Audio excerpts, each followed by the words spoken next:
Yes. The question being, is there a chewing problem in Owen Valley? There is a tremendous chewing problem in Owen Valley. Just the remnants in the restrooms of the tobacco and the skull that's been spit out, as well as chew bottles in the classrooms. It's a huge issue. I don't think that people understand the ramifications of the chewing, or at least they think they're invincible, and it's not going to happen to them. My biggest case in point is my college roommate, who one morning said there's something wrong with his gums, and he reached in and he pulled out part of his gum fell off on his fingers, and it was as a result of chewing. I think Owen County is one of the top counties in the state as far as tobacco usage. It leads to emphysema, it leads to cancer. It does have long-term effects that I think that as someone who's 14, 15, or 16 just really feels a little invincible at this juncture and doesn't understand the possible ramifications. But yeah, we do have an issue, and I hope we get it fixed someday. As far as is there a problem with use of smokeless tobacco in our school, I don't think it's a huge problem, but there is a problem because you see evidence of it. So number one, somewhere we haven't done a very good job of informing these young men. That's basically the problem. You know, what are the risks? I know we've brought in speakers, so you know it's that age group where I can't be harmed. I'm going to be fine. I can make some choices. But the big problem is if you're not mature enough to throw it away when you're done, then you're probably not mature enough to make a decision to do it. So my problem is, why are you throwing it on the floor? Why are you throwing it in the bathroom sinks? That to me shows that you're not really doing it because it's something you like. You're doing it to set a message, and the message is you're not very mature. Whether you decide to smoke or use smokeless tobacco or whatever it was, dispose of it. That shows you're a little bit more mature, but that's what I see. Most kids realize the health risks, so it's just a few. So is it a problem? It's a problem if one person does it, but I don't think it's a big problem.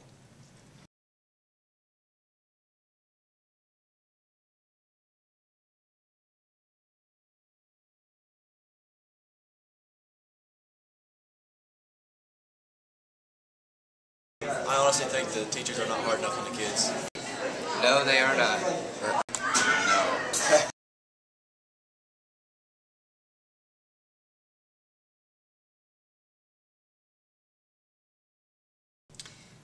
What can we do? Well, first of all, I know all the teachers, we don't want to see it. We don't want to see the spit and the tobacco laying around the stairwells and on the floor. When I go in the boys' restroom, I don't want to see it in there in the sink. If that's a place where I'm going to wash my hands, it's disgusting. So that part of it, I don't know. That's kids rebelling about being at school. I don't know what you do about that other than have, my thought would be to get some kind of a monitor system where you actually have some, maybe some mature senior guys or whatever kind of helping out with that. Because I think kids don't like it either. Guys go in there, don't want to see a mess. But basically, we need to just keep trying to tell these guys that we care about them, and we try to explain what's wrong with getting hooked on it, because you're getting hooked on the nicotine. That's the whole point of the tobacco industry. If they can start you young enough, when your addictive personality is a little bit more fragile, you get addicted to it.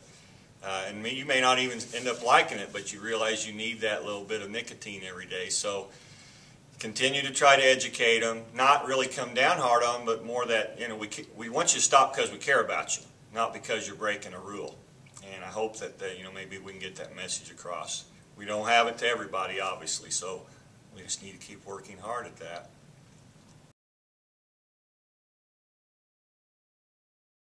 The question that was asked, what can faculty members or teachers do to help take care of this situation? And I think one thing is just build relationships with students just on a day-to-day basis, and hopefully earn a little respect and an understanding that they can help guide a little bit with the issue of chewing. I know I have several of my students, when they're outside the building, they chew on the farm, chew when they work. And it's just part of their culture. And from my standpoint, whenever they ask if I've ever chewed or like that, I kind of share the story of Rick and what he ran into, and I don't, and it never started. My father almost died from tobacco use with cigarettes, and I think that was one of the reasons that I stayed away from that. But that's about all a faculty member can do is just love them and provide some information that would benefit their overall health for the future.